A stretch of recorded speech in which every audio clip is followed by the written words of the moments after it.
8:09 with Emmy and Golden Globe winning actress Regina King. And get this, she is nominated for her first Oscar. That's right. The movie's called If Beale Street Could Talk, and she plays a mother in the 1970s in Harlem who accepts that her teenage daughter is pregnant while trying to talk some sense into others who don't. Take a look.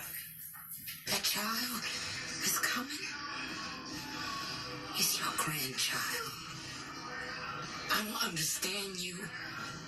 It's your grandchild. What difference does it make how it gets here? The child ain't got nothing to do with that. Ain't none of us got nothing to do with that.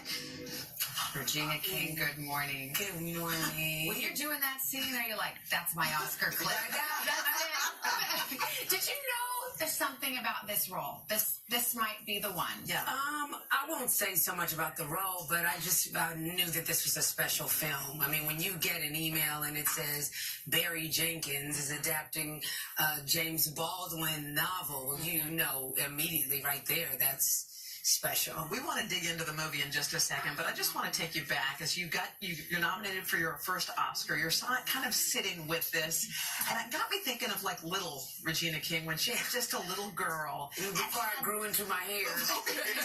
And the big dreams. And somebody asked me this question once, Regina, and it just struck me, so I'm going to ask you the same one. So you're a little girl.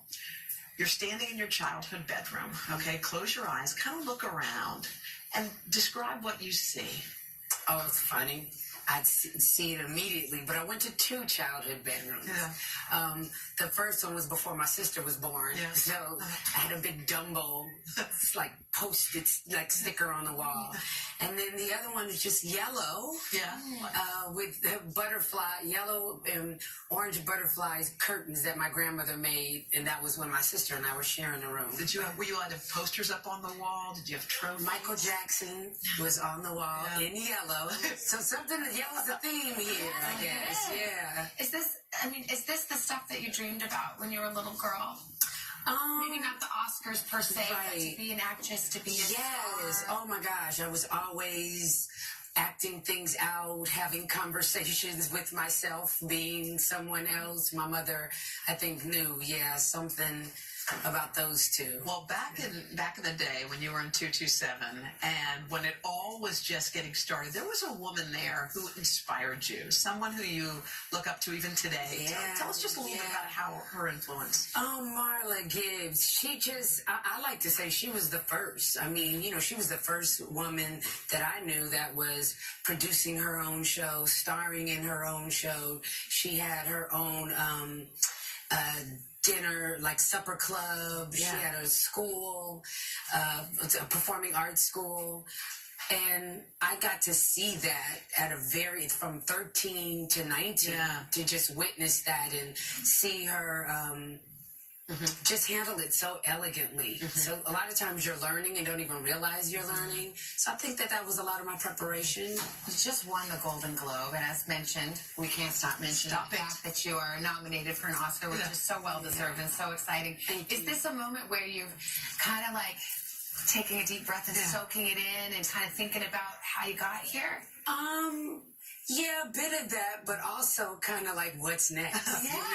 I'm in that space of understanding that this creates more opportunities. This does increase the cachet, and I'm ready to apply this to the next thing. Your role in Beale Street is just phenomenal. You're a scene stealer, and you are always somebody who models your characters after somebody. Yes. So who was the first person you thought of when you started playing this role? My grandmother and my mother. They're both women that they lead with love. They're women that people always want to be around them. They want a hug from them. They want to hear their advice on something. And so I just tapped into all of those childhood moments when I'm leaning on my mom or my grandmother, and just how they made things feel like it was possible to get on the other side. You're talking about what's next, and we can't forget your Golden Globes acceptance speech. Yeah. You made a bold promise. Yes. I'm going to play it and talk about it. in the next 2 years, everything that I produce, I am making a vow, and it's going to be tough, to make sure that everything that I produce, that is 50% women. And I just challenge anyone out there who is in a position of power, not just in our industry, in all industries.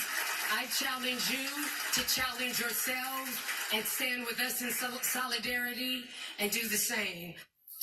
That was a wow moment. Yeah. And you said it's not like that's easy. Oh no! Yeah. And then when like you say something, and you make sure that I am aware. I'm not crazy. There's accountability. Yeah. You look at some people's faces like, ooh, Regina. Okay, all right. But it's possible. Yeah. There are women that are talented, but just have not had the opportunity to show their talent. And I feel like I'm in a position of power, and I want to not squander that. I want to be able to utilize all of my resources and people that I've met along the way who are very supportive, who did not. There are a lot of people out there who didn't have to look like, ooh, oh gosh. Yeah. There are a lot of people, men and women, who want to see the same. They want to see gender parity, racial parity, and we're excited. Were there times in your career, Regina, we look at you and we think, wow, look at this awesome and terrific career, but were there times in your career where you thought to yourself, uh-oh, like, I'm not sure if I can make it in this business.